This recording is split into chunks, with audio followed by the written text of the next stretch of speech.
सूरज बाबू,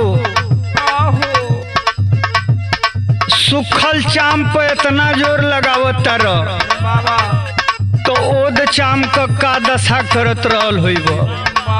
लेकिन इतना गर्मी पड़ता है, इतना गर्मी, अब हम केकरा से हाई दर्द कहीं।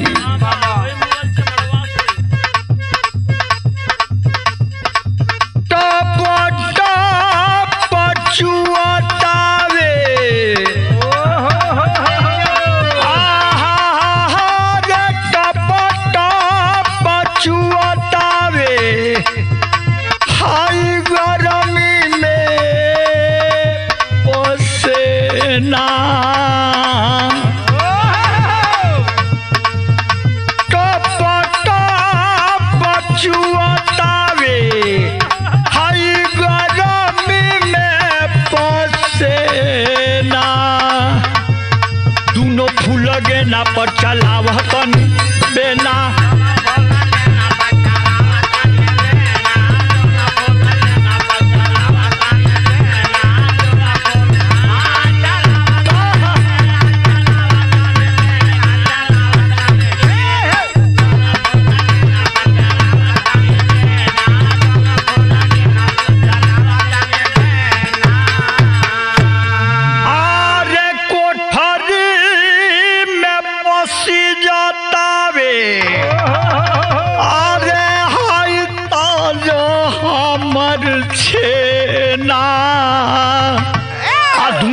लगे ना पर चला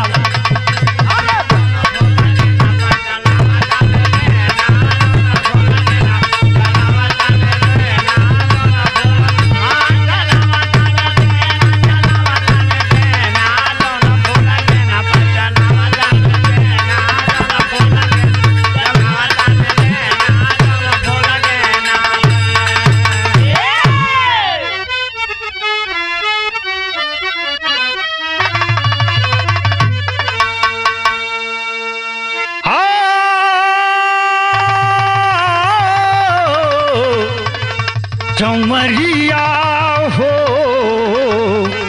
भोले बाबा जोगिया हो राम।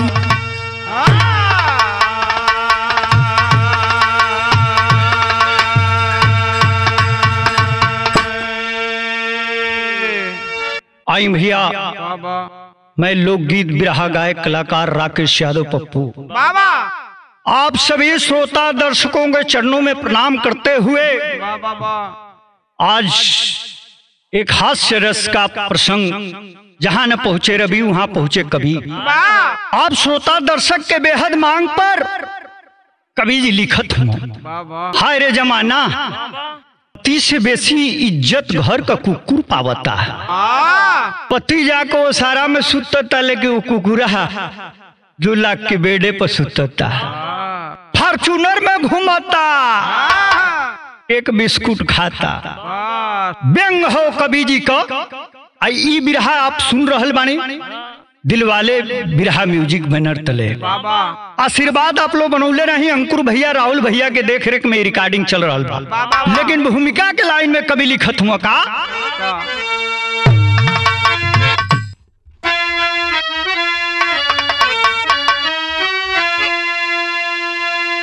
ऐसी अनोखी धरा है हमारी,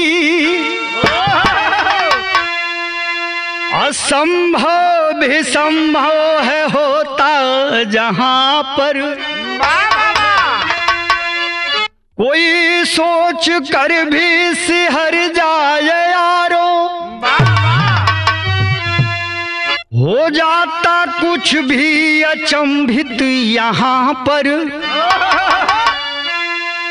इंसान इंसान से इश्क करते, मगर आज बदला नजारा जहां पर। इश्क में हो के अंधा न पशुओं को छोड़े, गई ब्रिजराज इंसानियत कहाँ पर।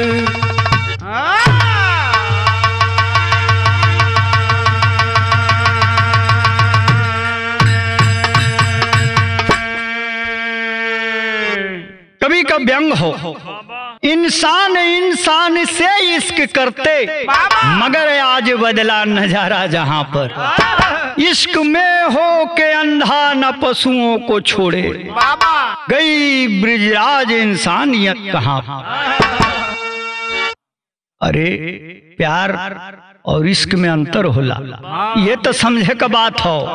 प्यार तो केहू से केहू करेला, लेकिन का मतलब का भाई चुम्मा चाटी सटौवल भी चालू हो जाए। हमरे विरहा में आगे बढ़ला से पहले एक लाइन गजल लगल मास्टर साहब।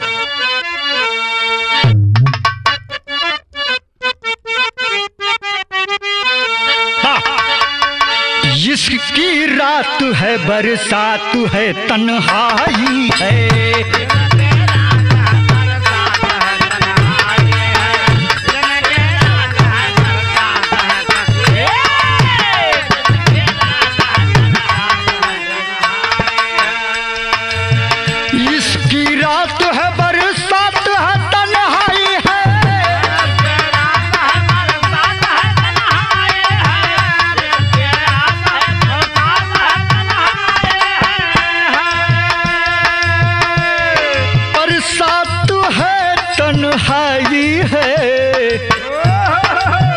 ऐसे मौसम में सनम याद तेरी आई है, ऐसे मौसम में सनम याद तेरी।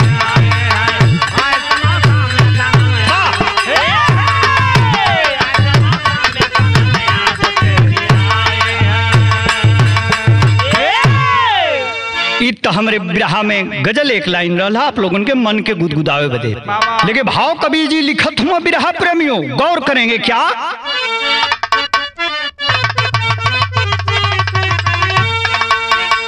आज इंसान का इरादा हुआ कैसा है, आज इंसान का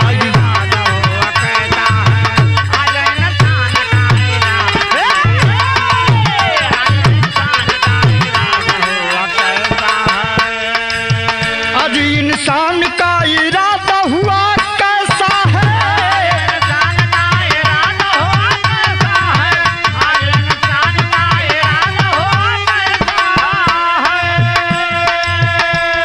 इरादा हुआ कैसा है। इंसानियत खो के पशु के बना जैसा है।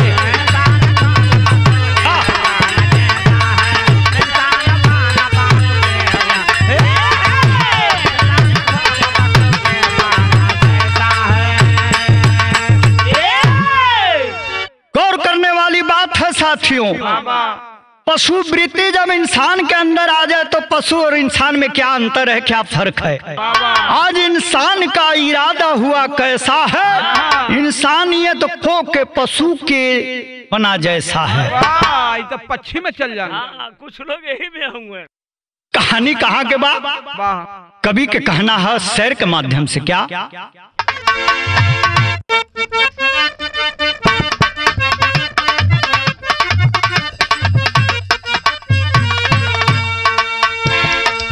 जीवन से खेलती है खेल जब समैया हो, जीवन से खेलती है खेल जब समैया हो, आती नहीं है किसी को तब उपैया हो।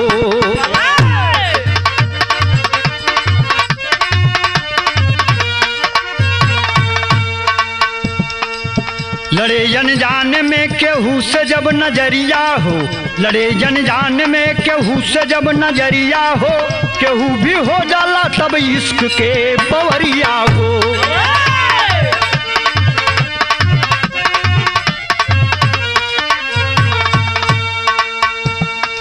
सुनिए सुना रहा हूँ व्याथा एक ऐसी है, सुनिए सुना रहा हूँ व्याथा एक ऐसी है, घटना लिखने में कलम भी शर्माई है।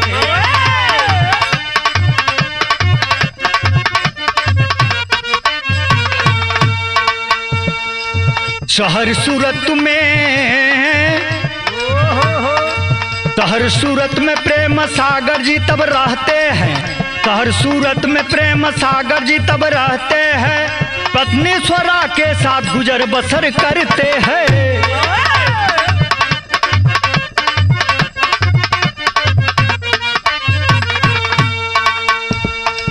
पिता कुछ दिन मगर बागना गुलजार हुई, पर तब टूट करके एकदम लाचार हुई।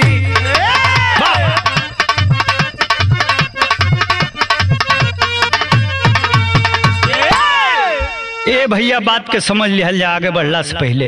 अब जौन बा की प्रेम सागर और स्वरा दाम्पत्य बंधन में बाणल हो, शहर सूरत में कमाता न जा, दोनों प्राणी खाना में नौकरी करता लो। घरवा एगो बॉडीगार्ड गबरुआ के पल्ले वालो, ओकरी खातिर बिस्कुट केक कुल लेके आवता लो, ओके खियावता लो। ओकर मौरा का नस एकदम चढ़ल जाती है। स्वरा की ओर ते तनी प्रेम की निगाह से देखे वो कुकुरा कि जे भी पहुंचे बिस्कुटवा खियावे के दादा के एकदम चढ़ जा ऊपर, कबो कबो तो पीछे में हो उलट जा। ये भैया इतना प्रेम देख के प्रेम सागर का पसीना छूटे लगा। कहला कि यही तो हमारी समन्वय धोक चढ़ जाता ऊपर, ठाह देता लुग्गा ने हो जाता, घबराता न। लेकिन पत्नी स्वरा से डरा हो ना कुछ को पौला ना कोनो आदेश चलल। लेकिन हमारी बिरहा में बदल गए मास्टर साहब कैसे बा।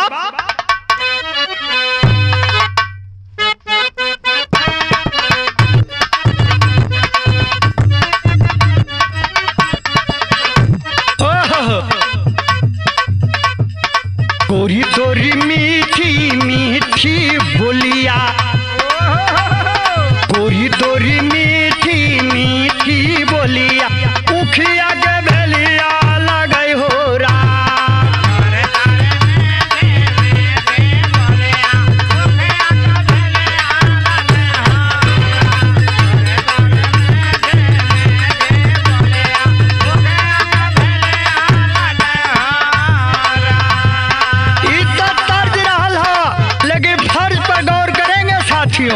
मजा आएगा क्या है। धीरे धीरे स्वरा के हो बढ़ल बा फिकरिया, धीरे धीरे स्वरा के बढ़ल बा फिकरिया, पियावा नरिया बोल हो राम।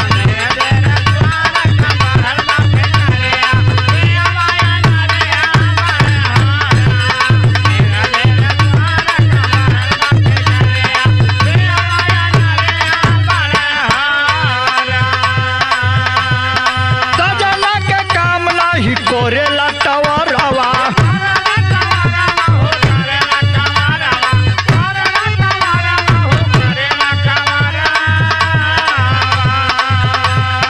रजिया पे सूती जाले कोई के न खरावा।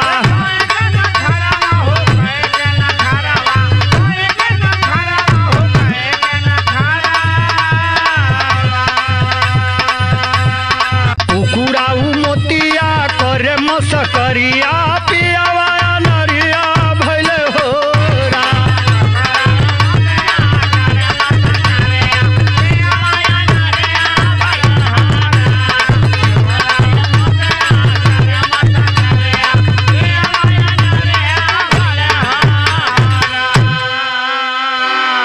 ए भैया प्रेम सागर थकल हारला में धीरे धीरे 50 की उम्र में चल गई न हो। आई हर जौन बा स्वरा का बुझा की अब जमानी चढ़तिया। उ कुकुरा गबरुआ ताके तुहुरावे। अब धीरे धीरे जौन है कि जब ई सूत जा प्रेम सागर ते मुंह फेर के दूसरे और सूत जा। अब दिमाग में वो कुकुरा नाचे, जाके सिकड़ खोल के लिया के लगा में सुता ले, वही के सुघुरा हवे। हाँ कैसे बोले तनी बहादुर भैया बता देबा। ए भैया ऐसा ही बोले वो जब मन पावे तो। आई स्वरा जौन बा की जाके वहां से कुकुरे के बांध के छोड़ा के लियावे, अपनी बगल में वही रजाई में सुता ले। अब दोनों खूब अमने में टोवल करो सो। हमारे बिरहा में आगे बढ़ला से पहले एगो बड़ी कचाका तर्ज लगत हो मास्टर साहब कैसे।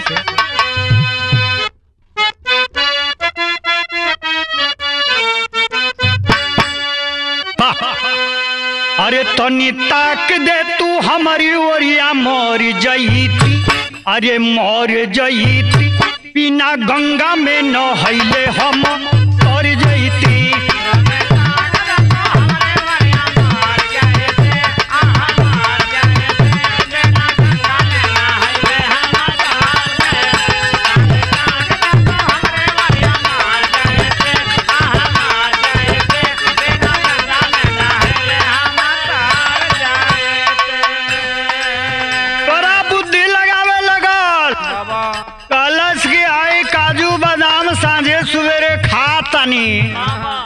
इतना मेहनत से फैक्ट्री में काम करतानी, लागत कि जवानी हमारे सही बंजरे रह जाई।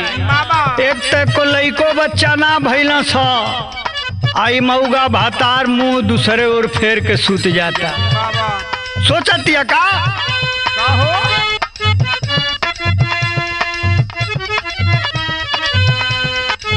पिया से मन ना भरे बुद्धि लगावे लगली हो लगावे लगली, वही कुकुरा के तब सुघुरावे लगली।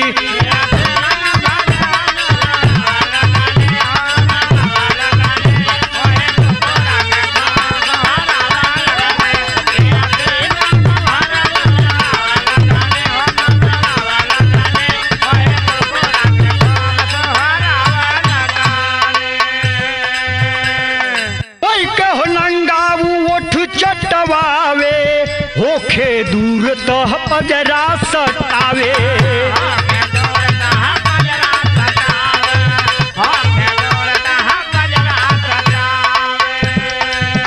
प्यार कुकुरा का धीरे धीरे पावे लगली हो पावे लगली, वही कुकुरा के तब सुघुरावे लगली।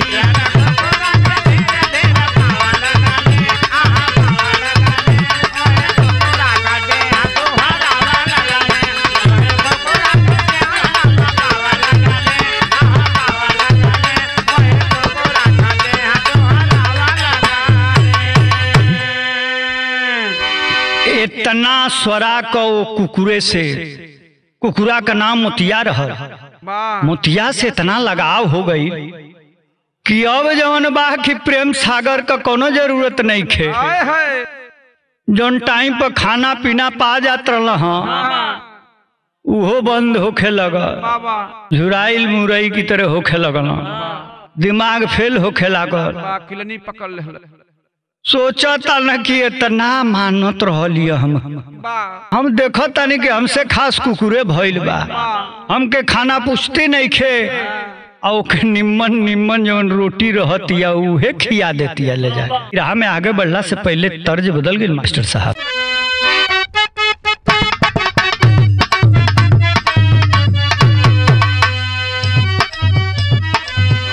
छतिया पे मुक्का मारी रोके कहे दुखिया, वृद्धा पेंशन खाई गई गाँव के मुखिया, वृद्धा पेंशन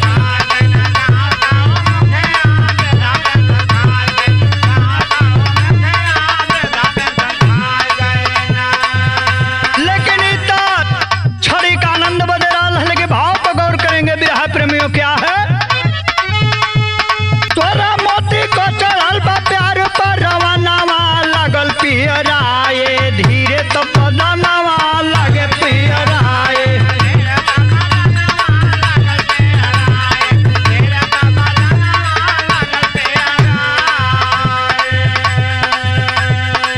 गोड़ भइल भारी फूलल खुशी के किलकरिया,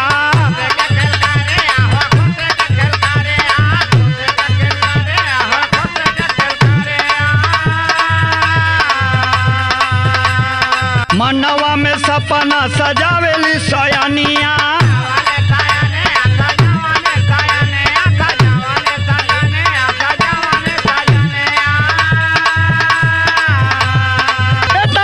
बेटी मोरा बड़ी खाना दानावा लगल पियराए तब धीरे हो बदानावा लगल पियराए तब।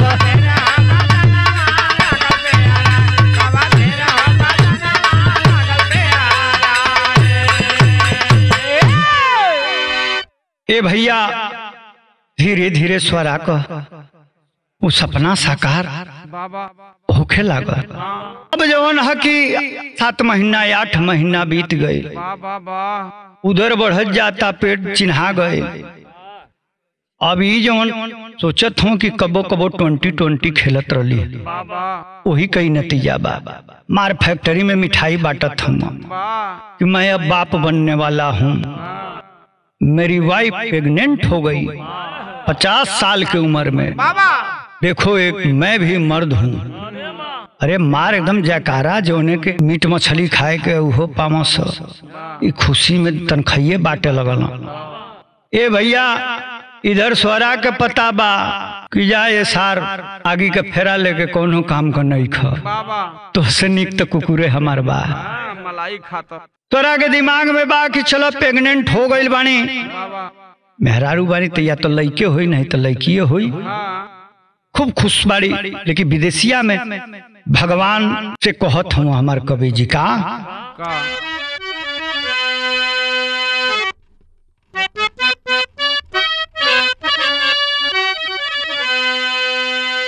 धीरे धीरे बीती गईले 9 माह दिनामा हो, प्रसव के समय आए बाबूजी।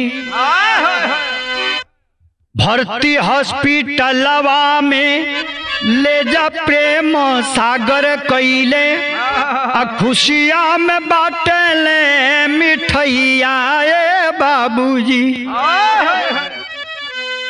बाकी तो कुछ पल में सपना बिखरी गईले, भइल जब पिलावा पैदाइश बाबूजी। डॉक्टर नर्सयाम लोग ताना कोसे लगले, अब भइल चरज यही समैया बाबूजी। ए भैया भर्ती वाले में जब डिलीवरी के समय देखले हो सो कि पिल्ला पैदा होता, आकार मच गई। नर्सवा तो चिहुक के 3 पोरसा ऊपर कूद के चलल भाग खलस की अरे ये तो राक्षस पैदा हुआ है। अच्छी वैरायटी का है। ओई में से निकलल और लगल के हाँ बोले। कैसे बोले भैया? बहादुर भैया अगले जन्म में पिलवे रहना का हो कट्टवा वाला रहा। ए भैया हाहाकार मच गया हॉस्पिटल में, ये क्या चमत्कार हो गया। अब जो है कि बड़े बड़े डॉक्टर बड़े बड़े विद्वान लोगों का तांता लगे लगल, लोग जानल चाहे कि ये कैसे हो गई। जब लोग करीब पहुंच के स्वरा से पूछले है तो सगरी बतिया बतौलस। तेरी के भाव में कहना बा मास्टर साहब का,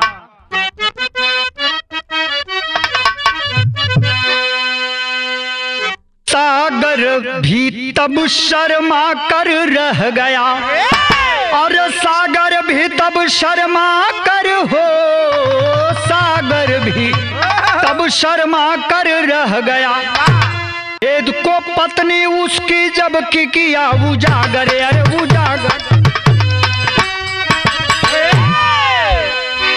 सागर भी शर्मा कर रह गया। ये भैया जब पत्नी बतौलस की आर का ऐठता ला भइल बा, तब्बो हमार गोद गुलजार भ गए। माई कहे चाहे न कहे, बाझिन तो केहू ना न कही। घर रोजन के लखे मुंह मत लटकावा और डिवोर्स का पेपर लेके आवा। कुकुरे हमार भातार हो, वही से हमार काम चल जाई, वही के लेके रह। कभी व्यंग इतना मरले बना बाहरे उ कुकुर, बाहर 7 फेरा ले वाला मरद। कुकुर प्रमोशन कर गया। जवानी केहू के ना भैया, तर्ज बदल गए मास्टर साहब।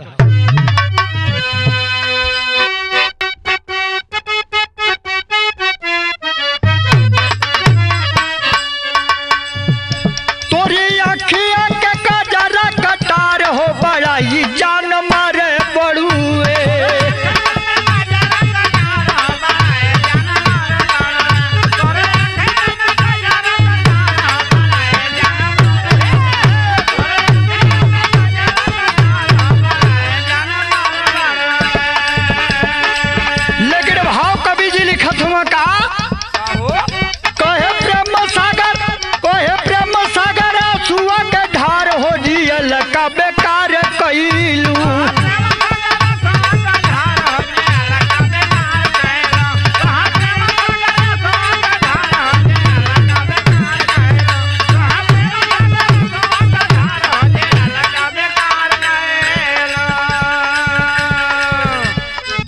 कैसे के दुनिया में मुहावा देखाई,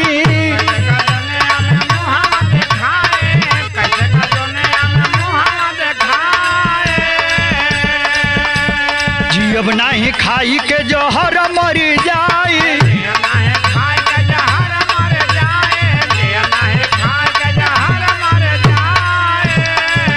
नहीं छोड़लू इज्जतिया हमार हो जियल का बेकार कैलू।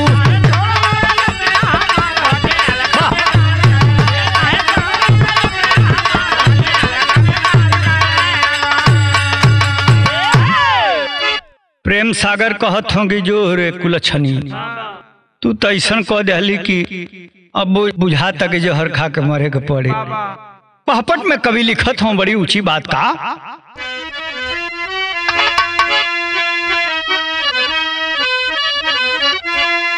अरे बजा के ताली सब से लाठा ठाई देखबा भाई हो, आदि अली औरत पिल्ला जब जन्माई देखबा भाई हो।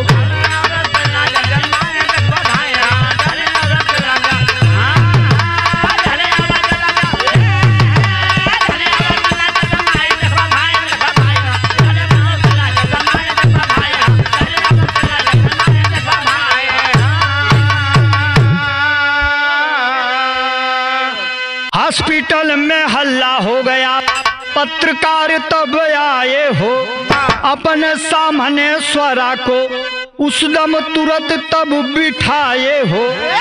अरे पूछ ले स्वरा तरही सकुचाई हमारे भाई हो, अपरल परल चाप दी हली भेद बताई हमारे भाई हो। पत्रकार सारे लोग आने का प्रयास करता न, आखिर चमत्कार भइल तब भइल कई आल्हा के भाव में कभी लिखत हुआ का,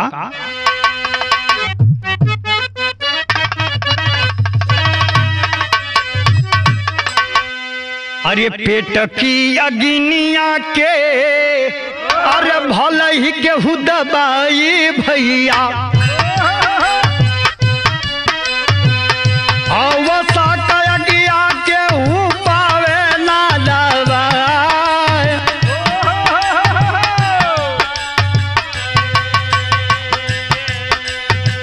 बतावेली स्वरा तब अपना कहानिया मितला, तेले हो जवानिया केहू के बहका,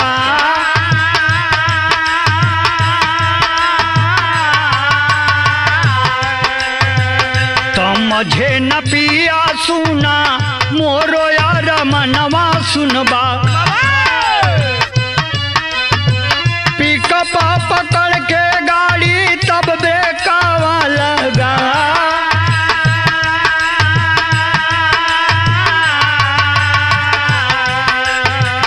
मोती भी सूतल रहे ओही हो बगल में सुनबा, कमवा चलाई हम वही के सुघरा,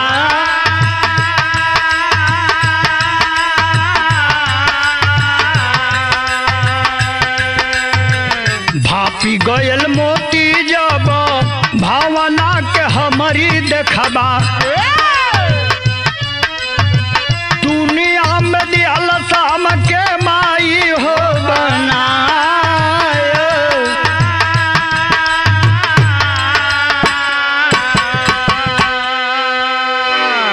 जब मीडिया वाले पूछते हैं हमारा पति कौन है तुम्हारे मन मिजाज में, कहते क्लियर बाहो, ये 50 साल लगा देना हम आई ना बनली, इनसे नी कुकुरे न बा, खरा पानी पियलस। ए भैया हाथ से व्यंग बा, ई कभी का एगो विचार है, लेकिन हमरा भी देखत में ई सही बात हो। इंसान से बेसी जानवर के अगर इज्जत सम्मान दिहल जाए वफादार तो अच्छा अच्छा कवि का दिमाग घसक जाए। अये कुल लिखी हम व्यंग के रूप में, खड़ी के भाव में कहे के पड़ता का,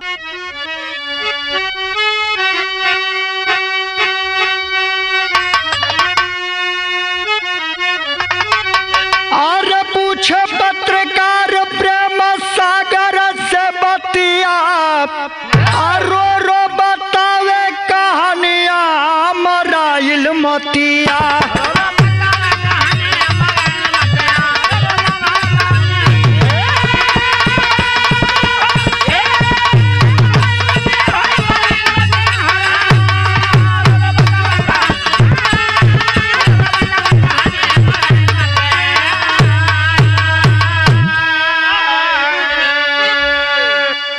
स्वरा मन के मितावा वही मोती के बनावली आ प्रेम सागर के जिंदगी से वो अपनी लगवली। अरे जुदाई साल नहीं मर रे तब लगा के फसिया और रोई रोई बतावे कहानिया मराइल मतिया। हे बाबू जब स्वरा रोवे लगल बतावे लगल लोग समझ ही नहीं खा पावत कि ये सही बा के गलत बा। आप श्रोता लोग भगवान हैं, आप ही लोग आशीर्वाद देना, आई गाना बजाना करे वाला लोग आप ही लोगन से प्रेरणा पावेला, ऊर्जा पावेला, तो कुछ गा के सुना बता पावेला। जज आप लोग हैं, लेकिन बिरहा के आखिरी कड़ी में कवि लिखत हूँ का